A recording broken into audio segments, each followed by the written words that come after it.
Welcome to the World Healing Tour podcast, where our mission is to help you heal yourself so you can heal the world. Hi, my name is Noah Crane.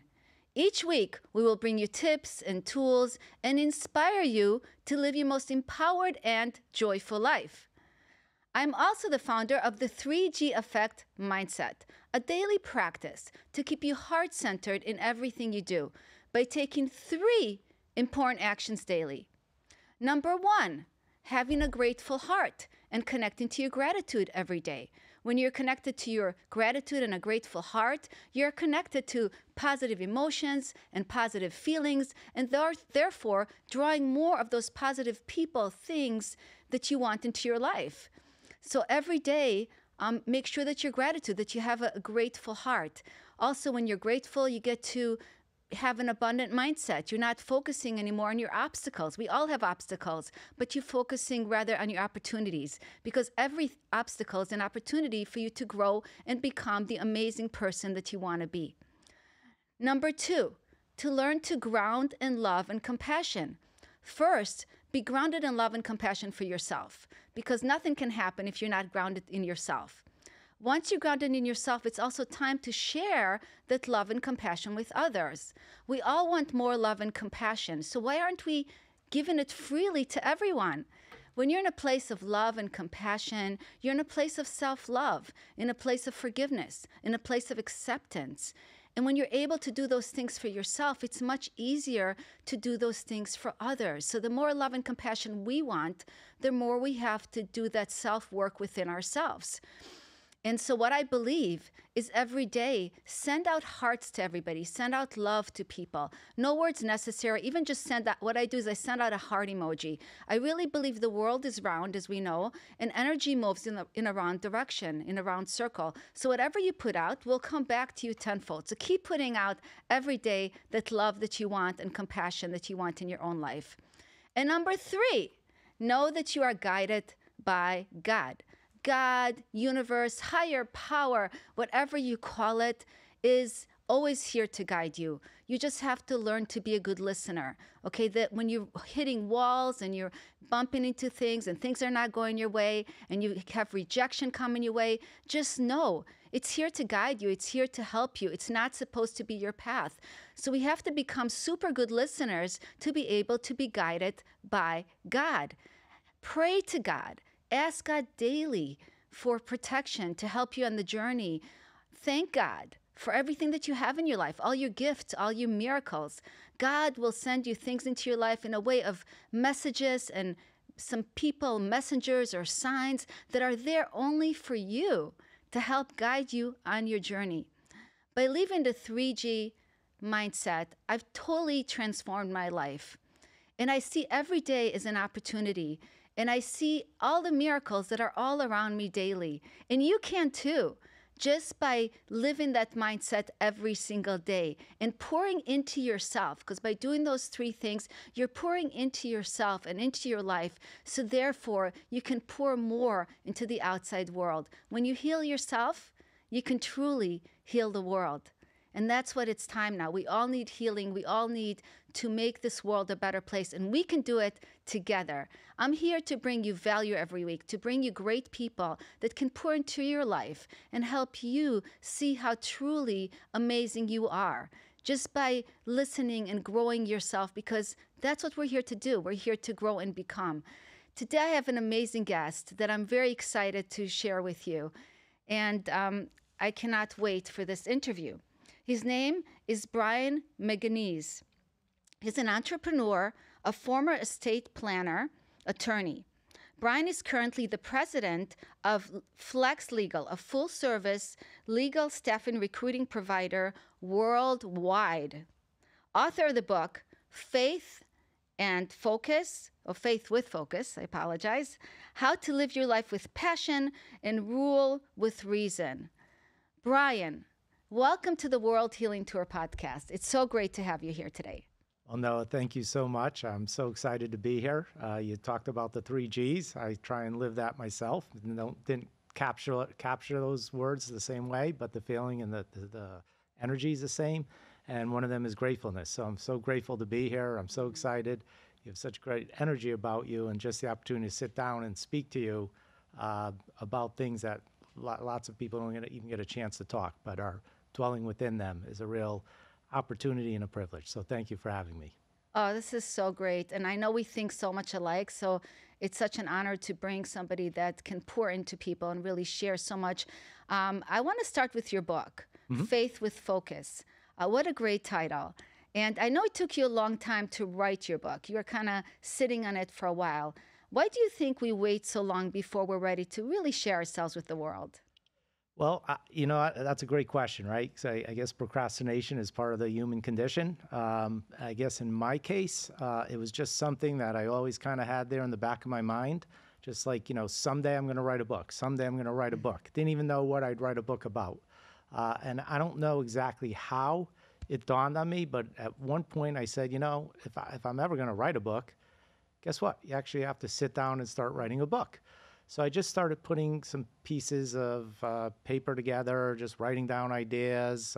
Didn't really have a super clear focus, but over time, kind of a pattern began to emerge. I just sort of went with it. I came up with the title, Faith with Focus, How to Live Your Life with Passion, but rule it with reason, because I think there's a place for both of them in life, and trying to accomplish the things that we're here to do and accomplish the things that God put us here to do. And again, it just emerged, but I must say that it took me about 6.5 years from when I first started writing it to actually getting it published. Whether you know it or not, you were actually one of the impetuses that got me going, because you had mentioned in one of our Toastmasters that you had written a book. So I went up to you afterwards, and I'm like, wow, I'm writing a book, and you just sort of catapulted me. Like, now, the back of my mind, I was going to write a book. And then at the end, it's like, now it's time to finish the book and actually let the world read it, right? Share it. So I think there's some fear, there's some procrastination, there's a sense of maybe a lack of urgency. But at the end of the day, I got the book done, and I'm very proud of it. That's awesome. And I love the faith part, because we all need more faith today more than ever. With everything going on in the world, people need to have faith. And I just want to talk a little bit about that. Sure. So, I really do believe it's the bedrock of everything we do. I think if you talk to anyone who's accomplished anything great, and by the way, like, great doesn't mean you have to be the best musician or the greatest artist or the greatest athlete or greatest entrepreneur. Whatever great is to you is more than enough, right? But I don't know how you could do it unless you have faith. Because, for example, like you were just saying, that everyone has obstacles, right? My dad used to say we all take a few left hooks to the belly, and it's just part of what we have to do. But it'd be very easy to get discouraged if you had so many obstacles, especially obstacle after obstacle after obstacle, unless you had the faith that you could actually pull it off.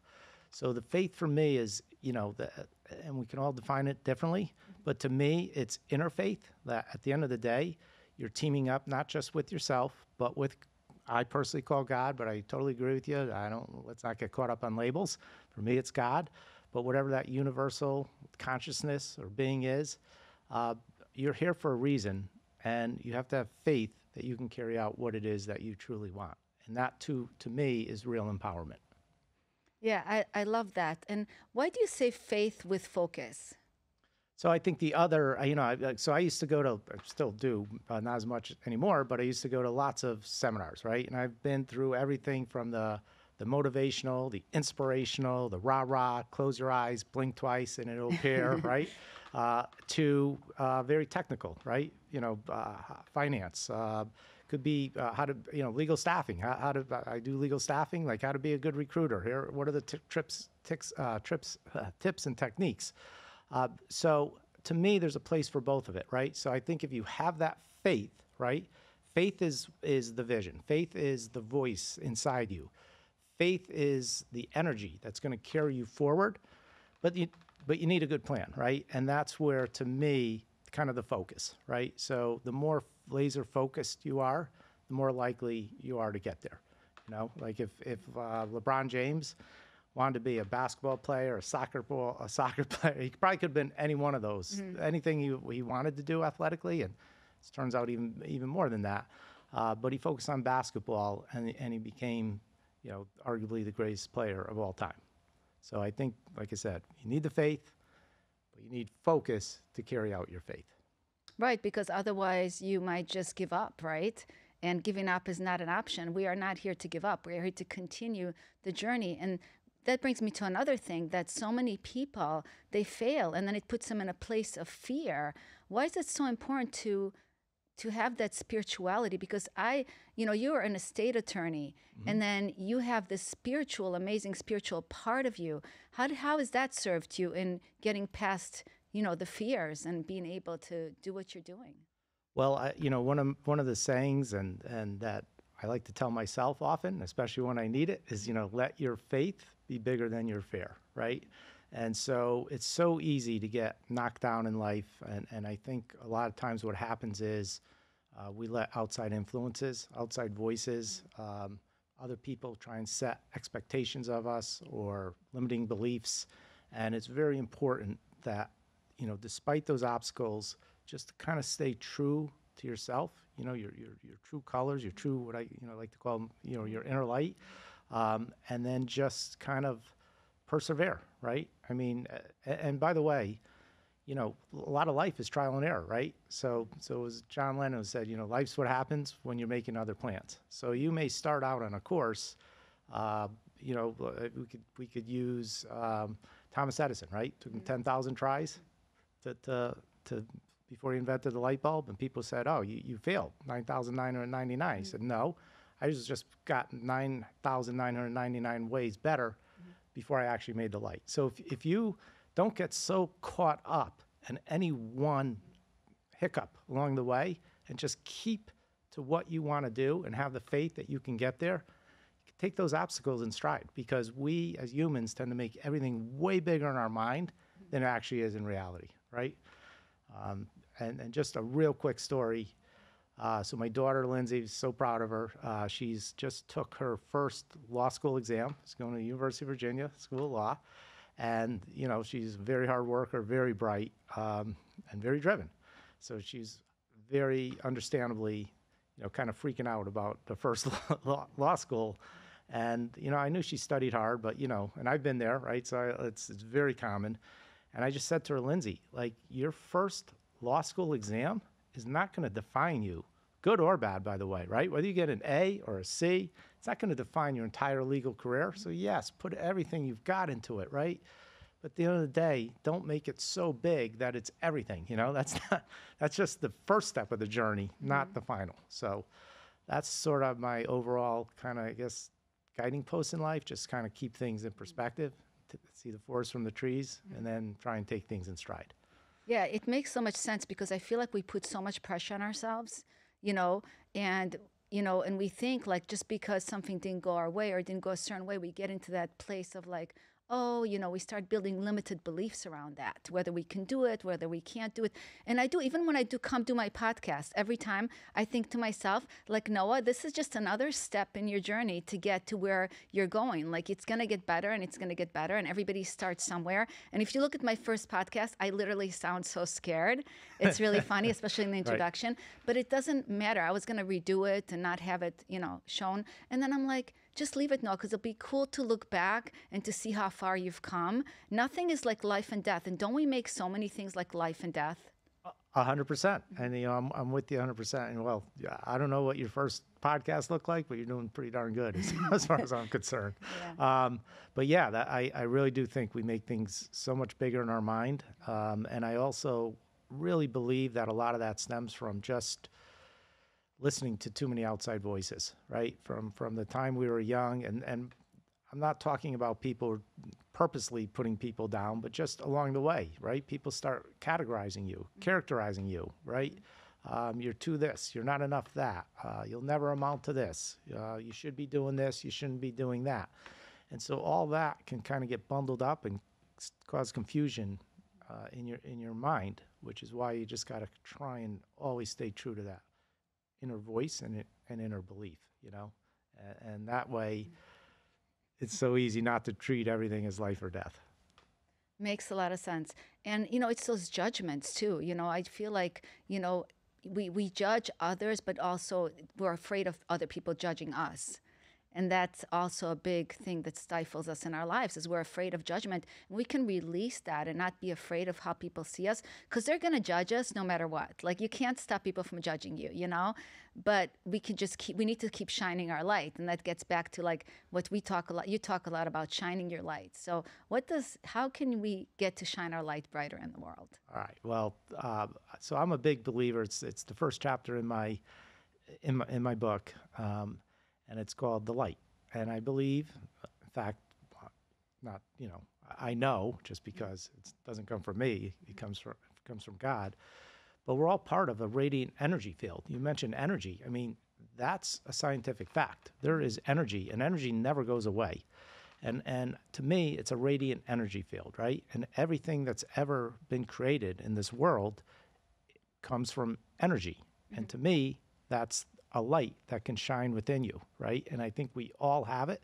We can all discover it different ways. I actually discovered it when it was my then girlfriend was coming back from a 7-week trip in Europe, and I was actually in a bar. I was listening to music. It's just like a guy, acoustic guitar. He was singing love songs, and I was drinking a beer. I was eating chicken wings, and it was kind of dim, and then I just felt this incredible light just shine within me, so it's not that I never had the light, but that was the night that the light really was kind of revealed to me. And I really feel like, we all have that light within us. So one part, it's kind of that radiant energy field. And then I think the second part is the things that you're naturally good at, naturally feel good doing, things that make you happy, bring you joy, contentment. And I think that's, to your point, a lot of us deny that over time. But if we could just kind of let that light shine, that helps you drown out everything, right? If you have your light and you shine, you don't have to try and outshine others, right? And when others try and outshine you or try and put you down, just let that light shine, I mean, look at a lighthouse, right? You need the lighthouse in the dark, not in the day. You need it when it's night or when it's stormy. That's when you need it more than ever. So I would say to anybody, if you're really going through an incredibly tough stretch, you don't know where to start, you think everything is turning like, to dog do, just find your light and just feel it. Maybe you got to listen to music. Maybe just close your eyes and visualize a light shining and then just kind of let it go forth. And if you let it go forth in the world, it can work wonders and miracles. And I think every great master from the beginning of time till now has done that in one way or another. They've let their light shine, and it's turned into beautiful art, music, entrepreneurship, construction, you name it. But I really believe it all starts with a person's light, and we all have it. That's the thing. We all have it. So we all should use it. And by the way, it's God gave it to us. So I feel like we need to use it. So it's interesting when you discovered that you had that light inside of you. What do you think happened in that moment that you just all of a sudden realized that, hey, I am that light. I'm so much bigger than just my physical body in this moment. Was that kind of feeling like? Yeah, well, I think it was because, by the way, that then girlfriend is now my wife, Mimi, of almost 33 years. So, I've got that part of the story. So, honey, if you're listening, I came back full circle. That's good. But she made you feel that light. Yeah, well, I think, listen, I mean, love makes the world go round, right? I mean, listen, when you're in love, everything's great, right? I mean, the grass is greener. The sun is brighter, the sky is bluer, the music sounds better, you're skipping along in life, right? So if you could just hold that feeling, then that's really your light. So in my case, I think it was love. It's beautiful. Love is the answer. Love so is. How important is it, getting a little bit into relationships? How important is it to be in a really stable, loving relationship? You've been married for a long time, 33 years. Yep. There's so many people out there that would love to know, what's your key to a long-lasting, beautiful relationship? Well, in my case, probably picking a better partner than me. But no, seriously, you know, I think, well, I think one of the things that really brought us together, because we had been friends before we ever started dating. I met Mimi in law school, and we had a lot of shared values, you know, and one of them was family. And that was kind of very, even throughout our friendship, that was very important, obviously, to her and to me. And I think once we got, you know, once we kind of got together, I just sort of always knew we were going to get married. I mean, I think we were dating for 4 months before, you know, we got engaged, and then we got married right after the bar exam. And then I think our focus was really, you know, on the family, the whole family unit, and our kids and our children, and you know, she's just a wonderful mother. And so, you know, I think that when we've had a lot of tough times, we had ups and downs, just like everyone else. But I think the thing that always binds us together is those shared common values and the family. So, what are some value? I love that. I absolutely love that. So, what are some values you would tell that really hold a couple together? What are some core values that you think are most important to keep? You know, because not everybody gets to be married for 33 years. I think it's a beautiful thing, and shine your light and be in that positive energy. How is that? What are those values that people can really nurture and that are most important in your opinion for a long lasting relationship? So I'd say let's begin with acceptance, right? I mean, really, like you could either, and as you grow together and live together, you find out things about everyone, and some of the shine wears off, and then you get down to who the person is and what their daily habits are and all that. But I think you need a lot of acceptance and tolerance, right? And it sort of goes back to your whole thing, though, is like, let's not be so judgmental on everyone. We are who we are, and let's work with that person the way they are, you know, and hopefully we will improve each other together, but not so critical, not putting a person down. I mean, at the end of the day, we're here to form a partnership and build each other up, not tear each other down. And I think that's where, especially when times get tough, it's very easy for a relationship to deteriorate. You know, like, you know, you're the one running up the credit cards. Well, you're the one not making enough money. I mean, you could get into that, right? And that can spiral very quickly. So I feel like you really have to have acceptance. You really have to control your voice. And frankly, you have to spend your time fixing yourself. Again, something you're very big on and you talked about. Fix yourself inside before you could ever really hope to try and improve a relationship or improve something about a person that will ultimately help the relationship, if that makes sense. I love that. Those are really, really valid points. Also, I was thinking about as you were talking, communicating with love. 100%. Yeah. I mean, listen, that's the thing, right? So I'm a big sports fan, and I grew up in Connecticut, and big UConn Husky fan. You know, 5 national titles, by the way. And hopefully they'll have their 6th this year. But their first legendary coach is Jim Calhoun, and I saw him speak at a breakfast, and what he said, and he was a tough coach, tough guy. You know, could yell and scream and whatever. But we said at that breakfast that stuck with me, 25, 30 years later, however long it was that, you could yell at kids like that and demand things like that. But you can only do that if you love them. Because if you don't love them and they don't know that you love them, then you're going to lose them. But he really did care about his players. So even though that's not my style of communicating, in that environment, that was for him. And, he represented a very strong, in some cases, a very strong father figure. And I will tell you, those players came back for him year after year and supported him, to this day. And he still talks to a lot of his coaches, or players, to this day. And he's had some, amazingly successful, great pros. So, I think the bedrock is love, Love will change the world, right? If we can all just learn to love each other, accept each other, it makes all the difference in the world. 100%. 100%. I have something in my book, and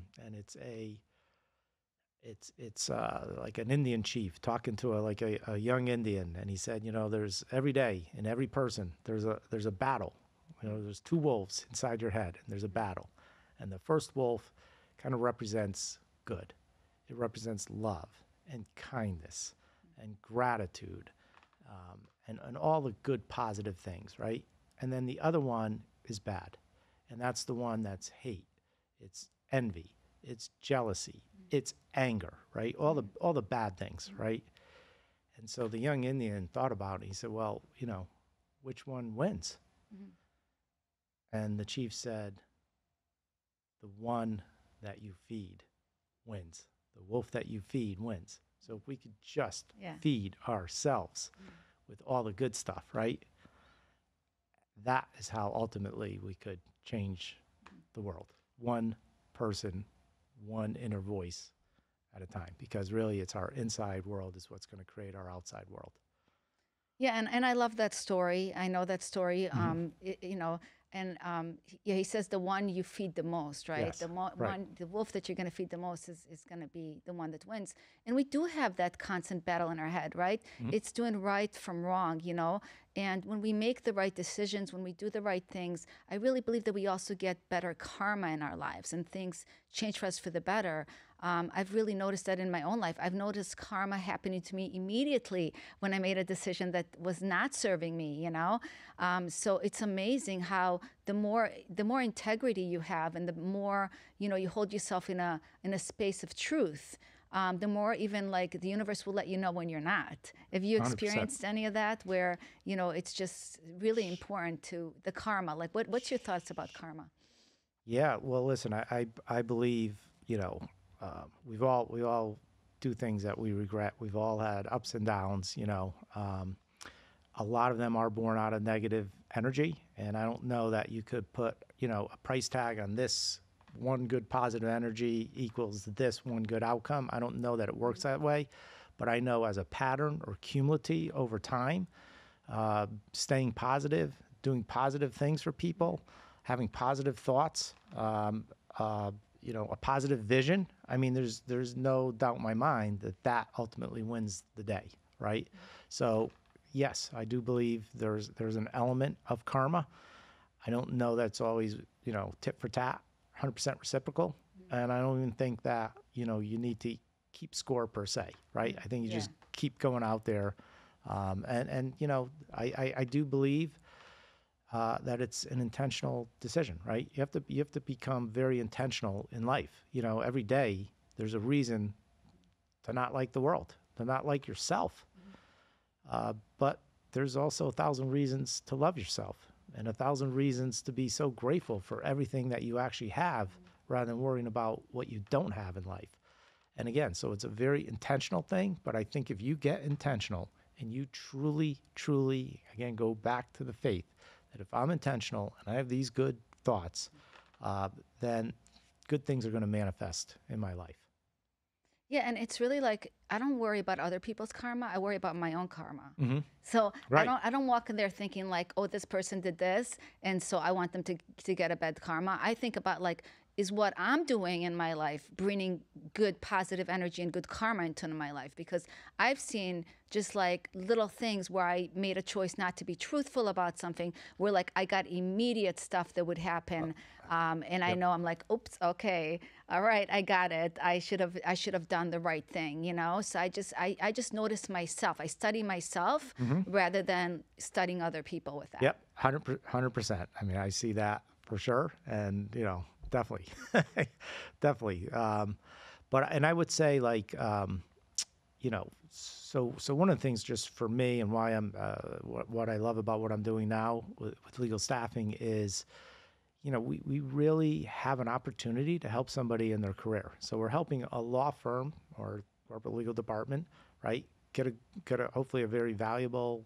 contributing employee, and we're helping an employee gain a really good, hopefully career path, right? Which has a trickle effect because it has, it's not just a job. We attach so much to our job. You walk into networking event. Well, what do you do? What do you do? Right? That's the first thing that defines a lot of us. But it brings so much self-worth, right? It brings a feeling of satisfaction you could provide for your family and loved ones. So to me, you know, I get great satisfaction. Again, I don't know if this is a karma thing or not, but like when you make the right placement and everyone's happy, I mean, the firm's happy, the person's happy, we're happy. It's just a real blessing that I'm able to do something like that, especially at this stage of my career. Well, you're serving people.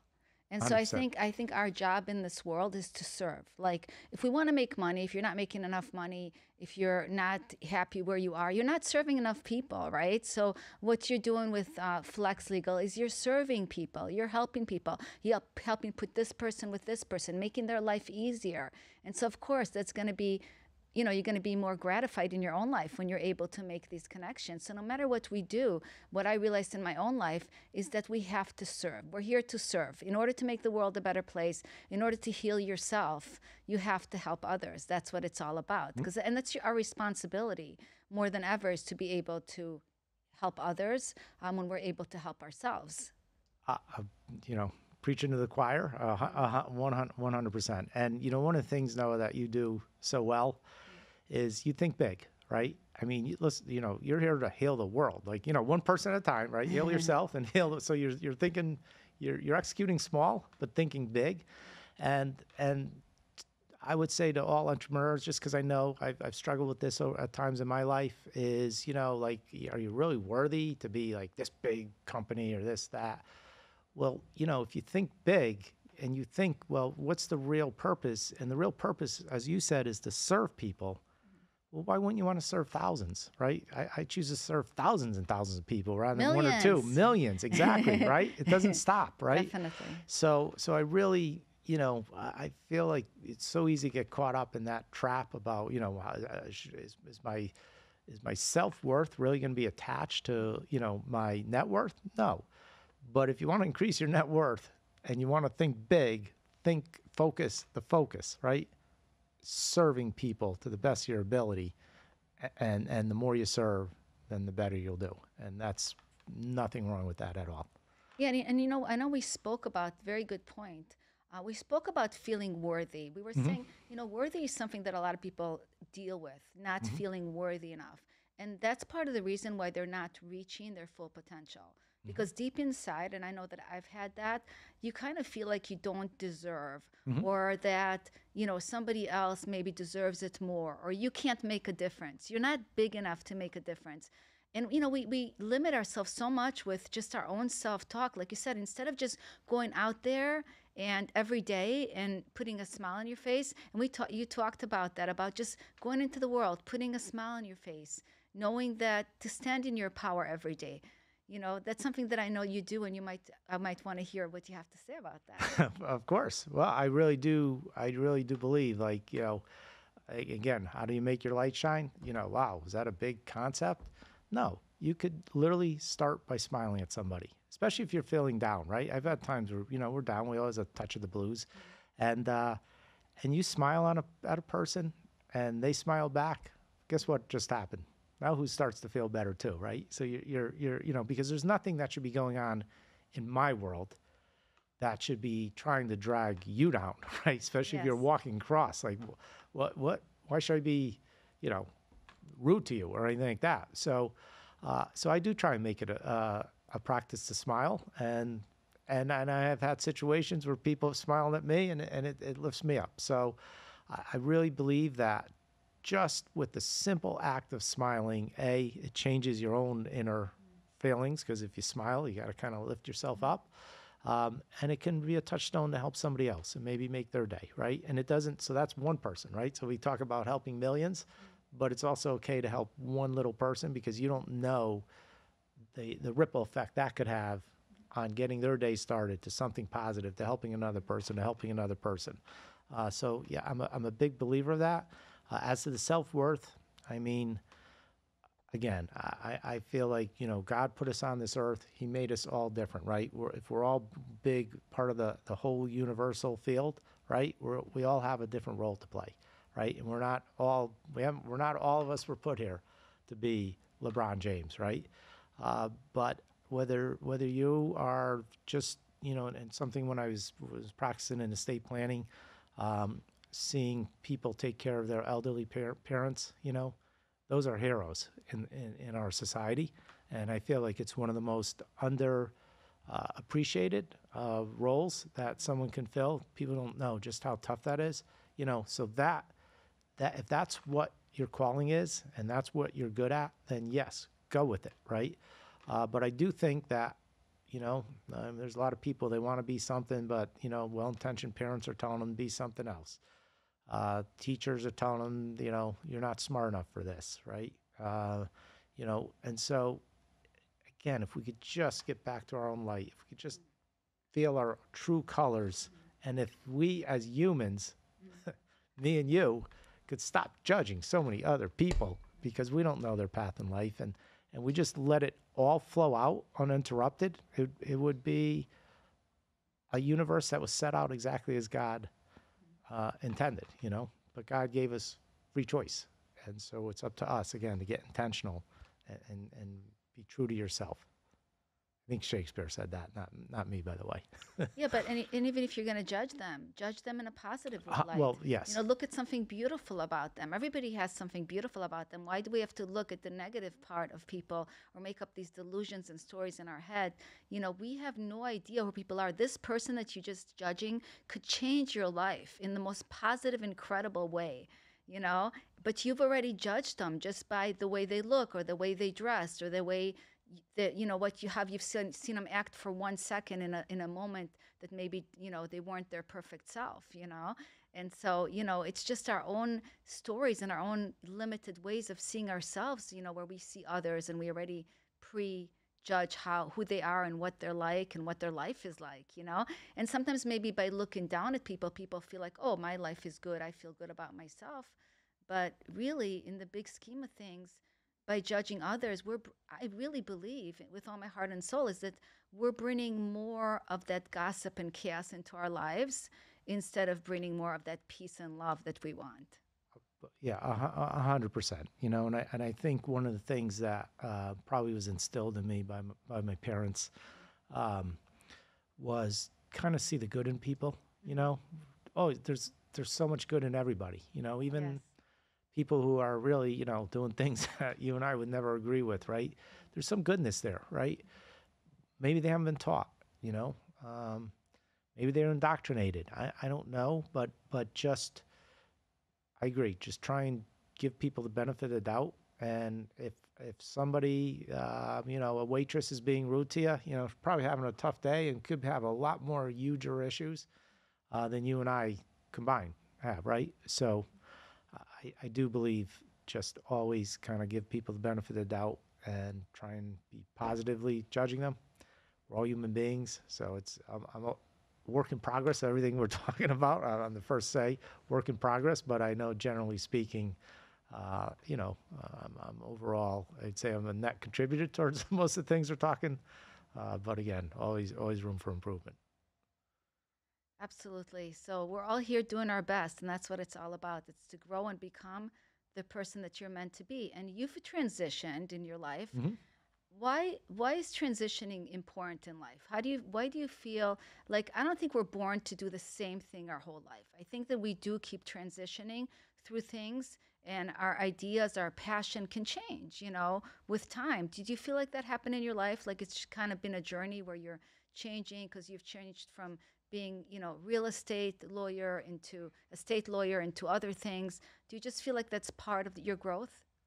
I mean, for me, yes, and part of it was, I'm not sure. I guess I think maybe part of it is I never wanted to define myself in and of itself as what I'm doing for a living. I know we talked about that before, but I don't know that that's kind of how I would ultimately want to be remembered, right?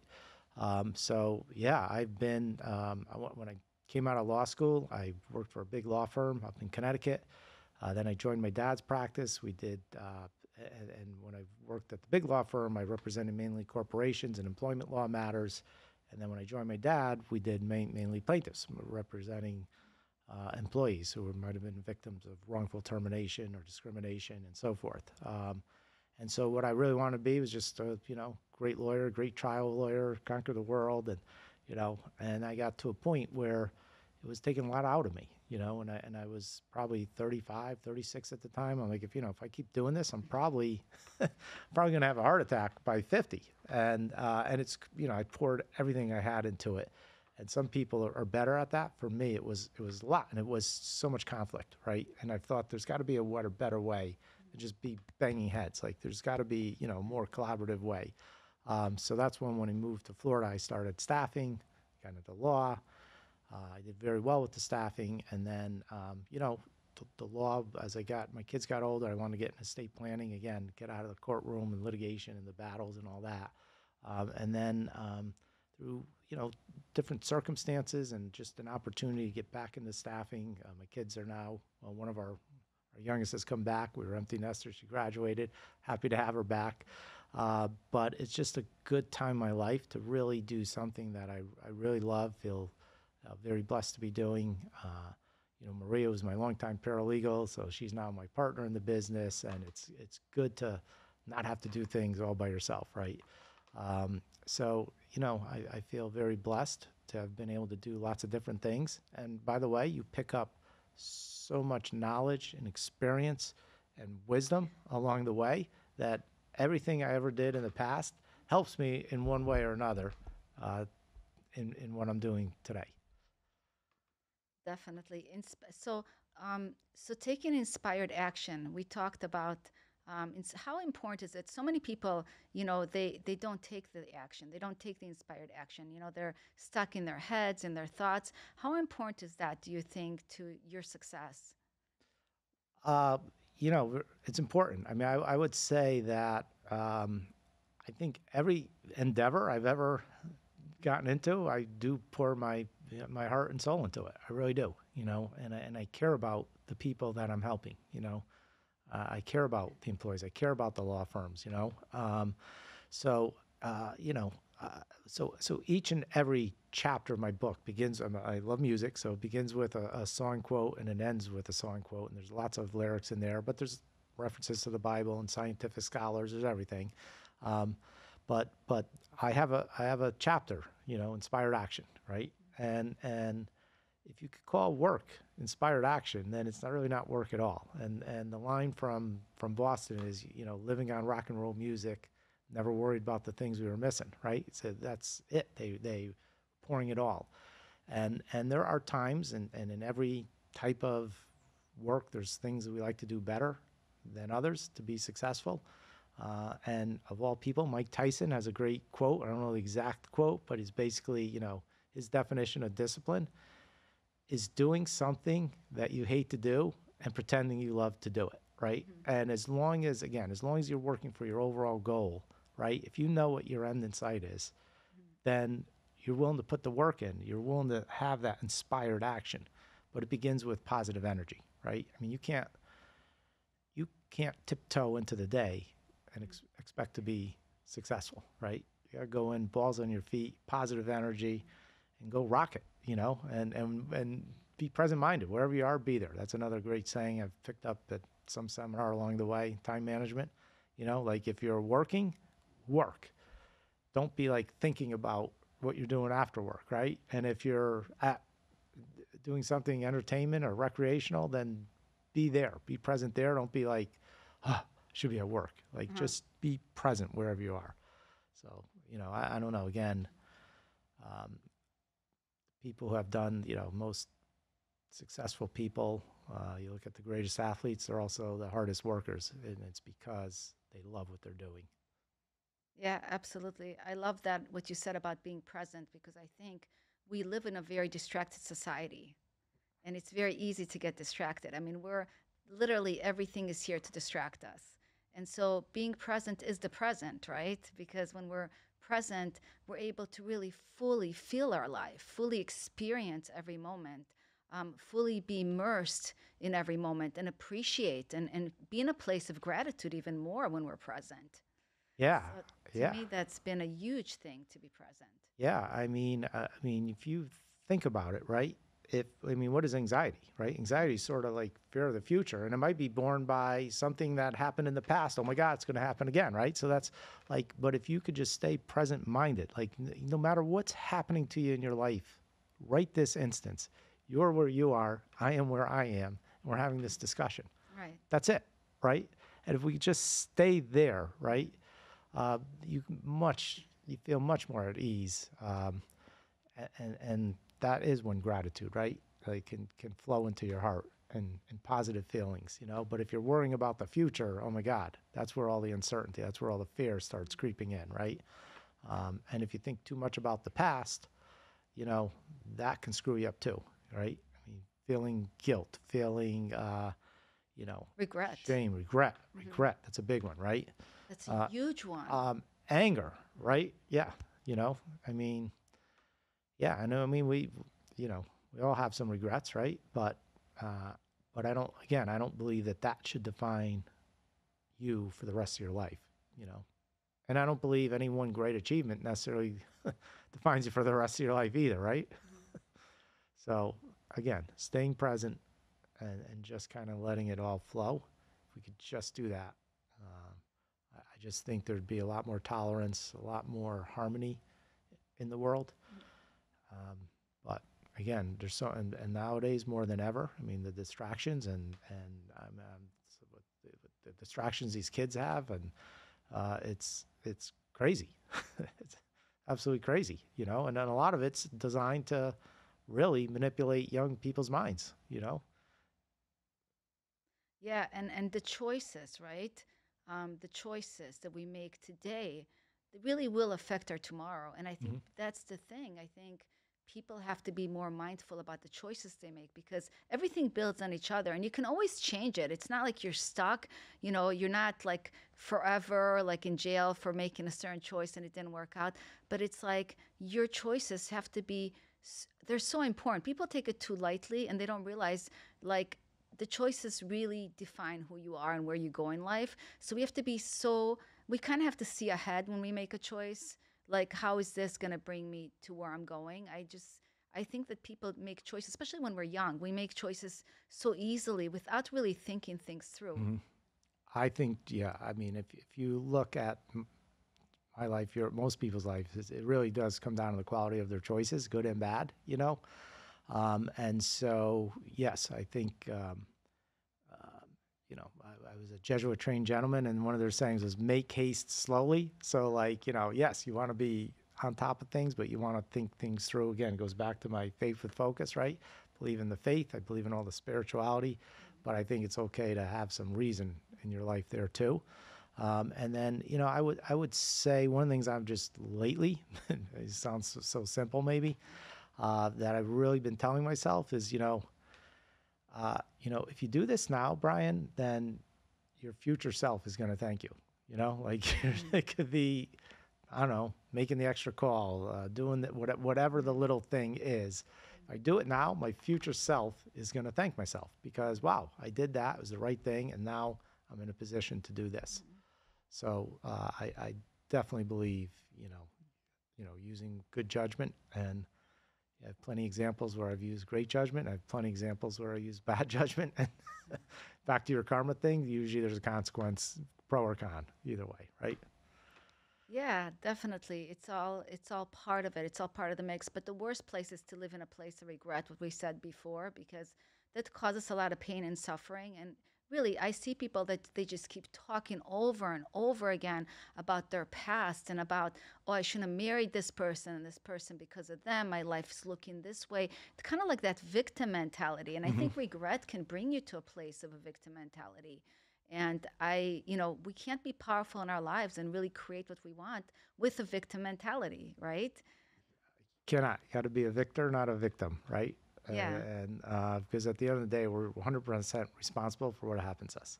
Even if something happens to us that's not really directly our fault, we're still responsible for it. And then as far as regret, I think it causes disease. It's a unhealthy thing and it's an unhealthy place. So, except for there's very few crimes in our penal system that carry the death penalty. So whatever the regret is, whatever, Like at some point, you got to say, okay, the statute of limitations has expired on that, and it's time to move forward, right? And then again, I believe that's a choice. That's intentional, right? You got to get intentional about that. And then when that creeps in, whatever whether you have to go like that, whether you have to go, whatever it is, you got to snap yourself out and just go positive, positive, positive. Yes, because regret is kind of wasting your life. I feel like it wastes more of your time, because now it keeps you stuck, right? Regret keeps you kind of stuck in your life. Yeah, and then it becomes a self-fulfilling prophecy because then you're going to regret more stuff that you did or didn't do because you regretted whatever you did in the beginning, right? Yeah, and that's why acceptance is just such a great thing. Yeah. Because you just let it go, you accept it, you surrender to it, and you just say, okay, what have I learned? How can I grow through this, rather than being stuck? 100%. I mean, it should not be a life sentence, I guess is what I'm saying. And we're hardest on ourselves. We give ourselves that life sentence. That's the crazy thing. Like we give ourselves that life sentence, and we have to learn to have more love and compassion for ourselves. That's why I talk about love and compassion is such an important part of life, because otherwise, what's the other choice, 100%. And, I would say, and I know you are, I'm a kind of a go-giver by nature. And one of the things I've learned as I've gotten older, and I've always, subscribed to the golden rule, right? Do unto others as you would do unto yourselves. Mm-hmm. And I think for a long time, I viewed that as doing better for others than I would do to myself. Mm-hmm. And at some point, and it wasn't just Jesus who said that. Lots of different religions, have used that. But just Jesus, for the sake of this conversation, he's not saying like love others more per se. He's like love them as you love yourself. So I try and flip it sometimes and treat myself well, treat myself with love. Take care of myself. Learn to say no to people, right? Learn to say no to things that aren't going to really help you or advance you, right? And I do think that's a big part of self-love, and it's so easy to get down on ourselves in life, right? You get a few bad things happen to you, a few bad breaks, or like you said, you do something stupid and now you're living with regret, you are a mighty, powerful being. And again, it's you didn't put yourself here. God did. So if God's behind you, right? And if you're good enough for God, you ought to be good enough for yourself.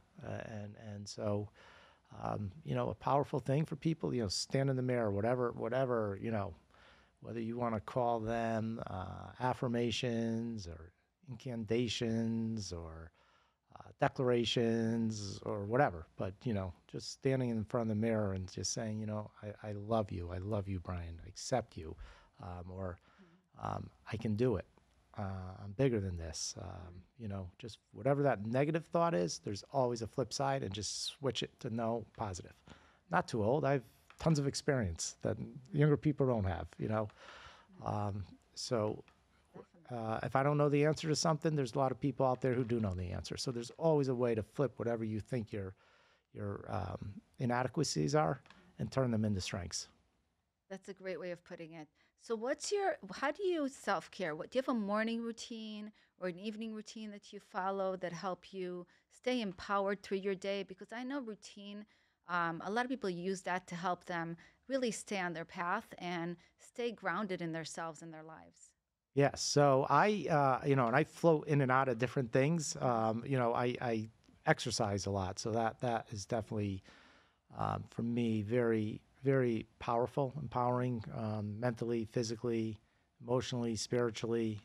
So I've run 8 marathons, not in a long time, but but I still run. I play a lot of pickleball these days, or take walks, and so that is one of the things that I try and do, and that's usually a morning thing.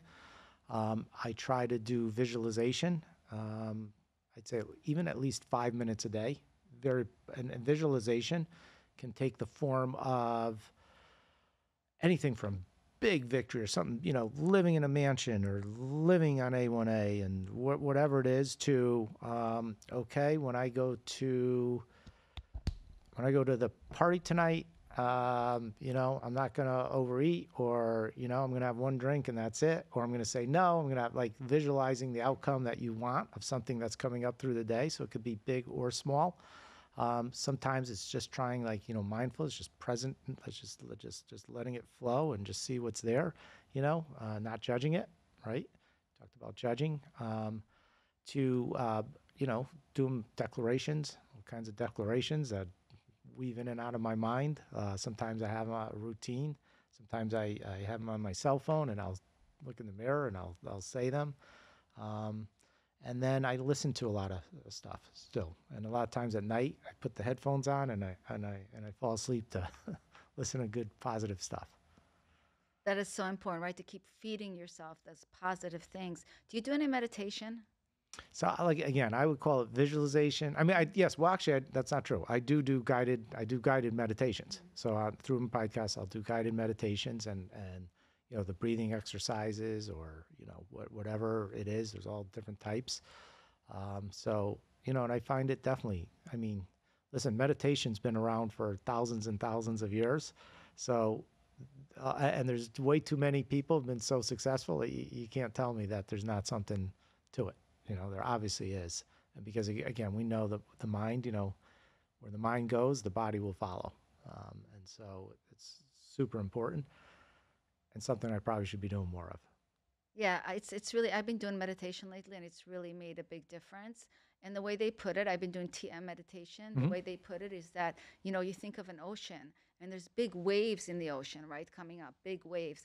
And so when you when you do meditation, you're going under those waves. So you're going deep into yourself under those waves, because the waves is like all the thoughts and all the things that are happening in your mind all the time. But when you're meditating, because in the depth of the sea, it's very quiet, right? That's so cool. And so you can get away from those thoughts and those high waves and go deep into yourself, quiet your mind, and really connect to yourself. So I've been doing TM meditation twice a day for 20 minutes. Wow. And it's been really life-changing. And even when I don't do it, I feel the difference of when I do it. It makes a huge, huge difference, So that's one practice that I wanted to get into my mind that I wasn't doing on a regular basis, but I wanted to learn a meditation practice that I could really be consistent with and keep me more connected to myself, go deeper within myself. And it's really been really eye-opening and really great, That is so awesome. Yeah. Yeah, I love that. And one of the things that, why I don't do it, and I know this is totally wrong thinking, totally wrong, is, oh my God, I don't have enough time, because, I like to achieve. I'm like, I want to get up. I'm like, I got to do this. I'm always like, boom, boom, very type B on the outside, but there's a lot of type A tendencies on the inside. And it's the reverse, right? It's the reverse. That is one of the best investments of time you could possibly make, and just makes all the other stuff that, I think is going to keep me so busy, not even that important. And so I feel like it's a net time saver. And having studied it to the extent I have and listened to people, like, I'm the firm believer that there are super successful people spend hours a day meditating. And I'm like, hours a day? Like, how could a person who runs all these companies, is, this famous, doing all this, have that time to meditate? But it's because they meditate that they can manifest all those things. Yeah, because they're able to go inside themselves and be more connected to their themselves. They're able to go within themselves. And that's the whole key, right? To be able to, because I believe that we create our inside world first within ourselves. 100%. I mean, which you've been able to do beautifully inside yourself. And then we get to create it on the outside world, because we already have that power within ourselves. So I think it gives you access to go a little deeper and tap a little deeper into your power, and and be in a more creative mode. Because 100%. I believe when you're quieting your mind and you're going inside yourself, you're able to kind of tap a little deeper into your creativity. 100%. I mean, I think that's so cool. You're right. I mean, creativity, right? Just, that's it. Get quiet and listen, right? And yeah. So again, that's something. We're coming up on New Year, so that I can add that to my New Year's resolutions. I can hook you up. Yeah. No problem. Yeah. I mean, I did look into transcendental meditation. Yeah, it's really cool. Good stuff. Yeah. So that's pretty cool. So maybe we'll talk more about that. Yeah, my husband and I are doing it together. That's awesome. We did it last night holding hands. Oh my God. It was so romantic and that's so nice. really awesome. And I've been married to my husband for 27 years, And and he's a great guy. he's a great guy. And I really feel like my love for him is deeper than the deepest ocean. Like I was trying to think about it. I'm like, it's like deeper than the deepest ocean. I feel like that's such a soul connection with him. Like we have such a soul connection, and it's really true. I really believe that through the challenges, through everything in life, the love doesn't have to get affected by that.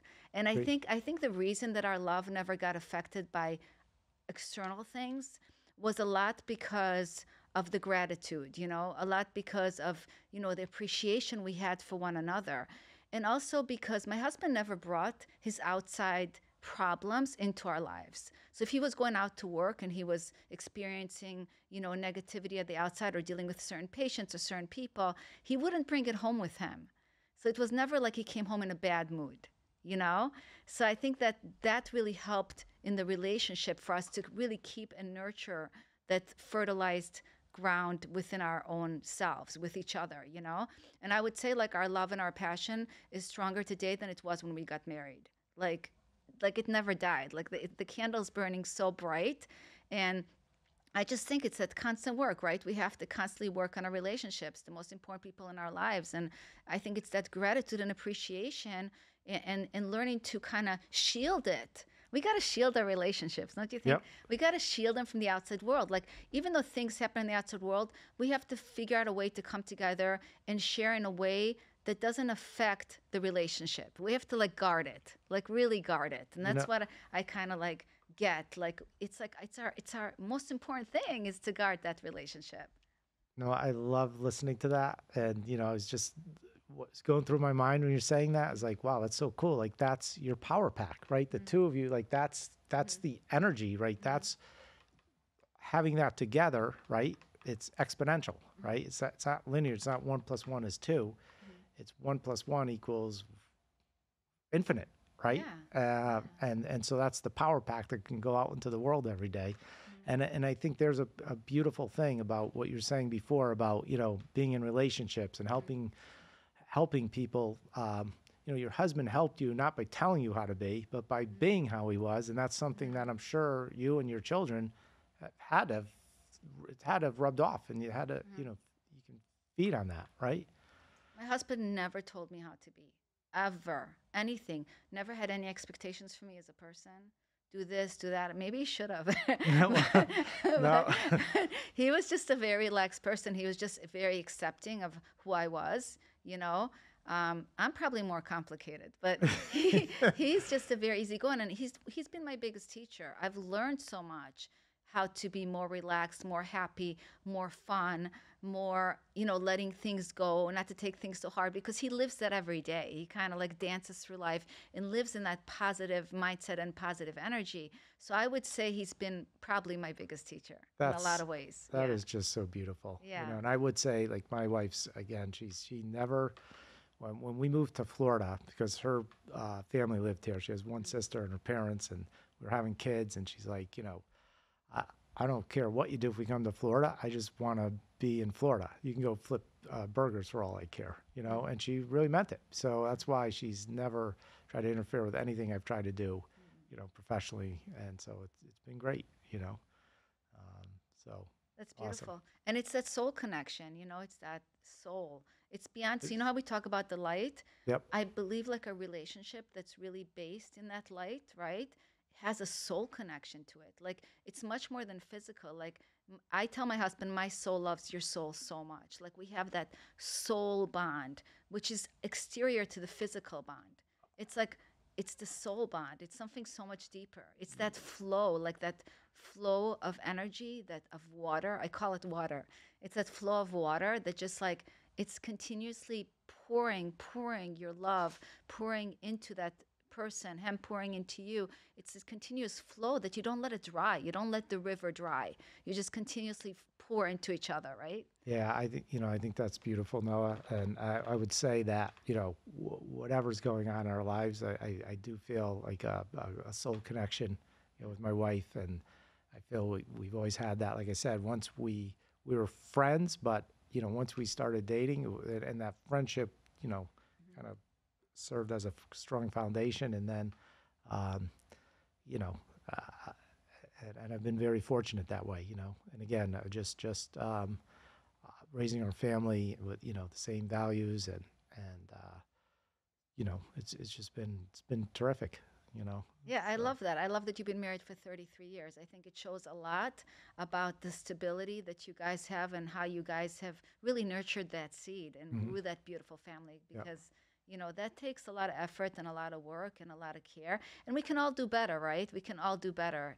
yes. And that's the cool thing. Like, we get to seem like, oh, I want to go get my wife flowers today. Or I want to, you know, it's just like those little things that, like, just tells them that you love them and appreciate them and it makes them feel good. And we all have different love languages, you know, A 100%. and I think that's what's so cool. And we all need reminders, right? I just feel like it's constant reminders for us to be and do better. There's no like end result. It's not like nobody is like perfect and has it perfect all the time, but it's about that continuous, like, how can I be better? How can I do better? How can I grow for this? How can I learn from this person? How can I learn from this person? You know, because it's all about becoming the best version of you. And that's what's healing yourself to heal the world. It's becoming the best version of you so you can be the best example for others in the world.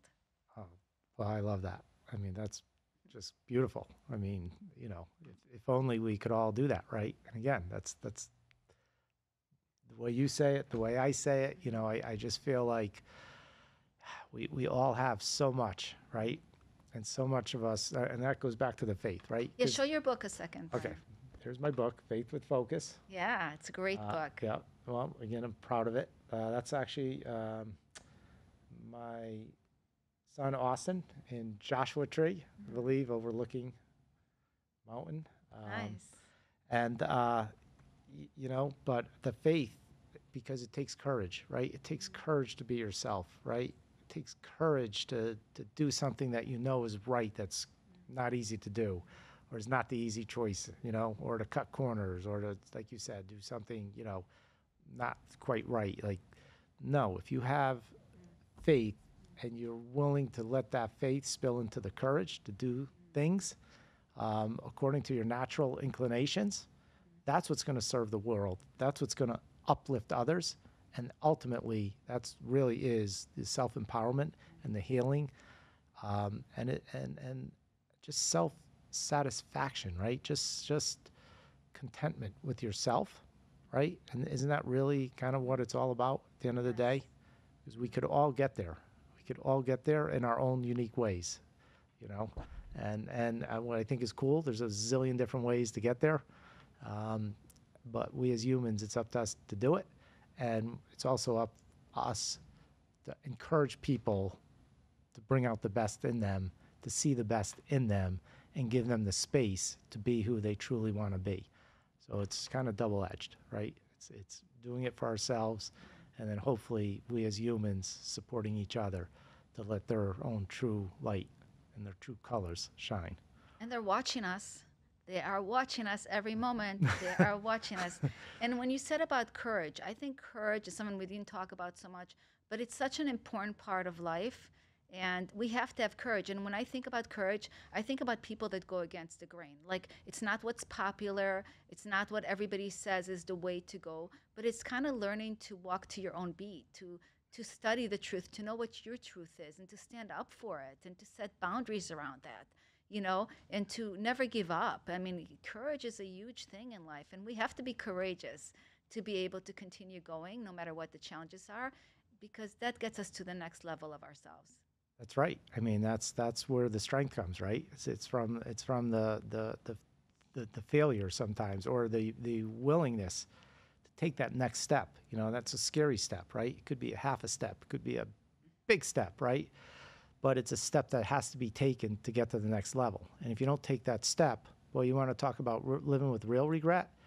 It's, you know, and the studies are, you know, the people on their deathbeds, they don't regret the things they did in life.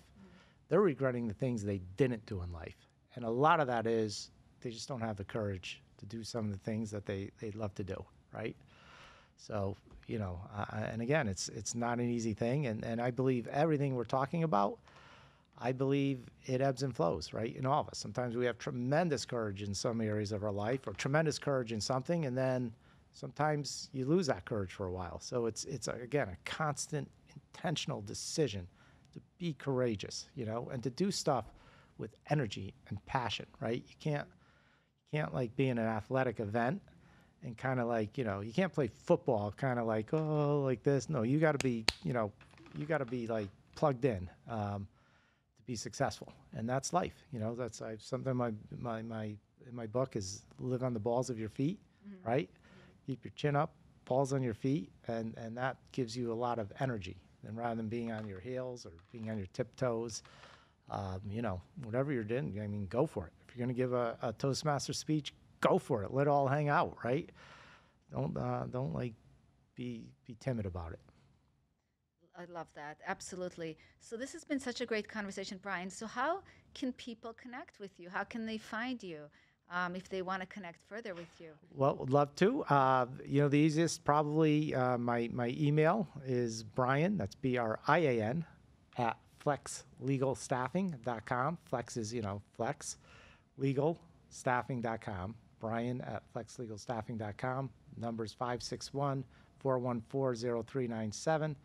And I'd love to hear from anybody. And if there's anything I do to help anybody who may be listening, I truly would. If nothing else, I'm a good listener.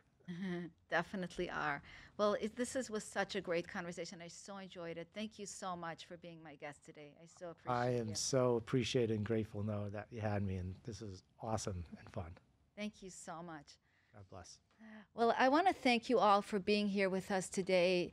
Such an uplifting conversation. I thank my guest Brian so much for the uplifting words. I hope that it helped you grow within your life and learn, because we're all here to grow together and to learn from each other. And Brian's done so many amazing things that I really admire, right? So until next time, remember to have a grateful heart, to ground in love and compassion, and know every day that you are guided by God. Keep seeing the miracles and spreading the positivity to others. Have a beautiful day, everyone. Go and grow. Namaste.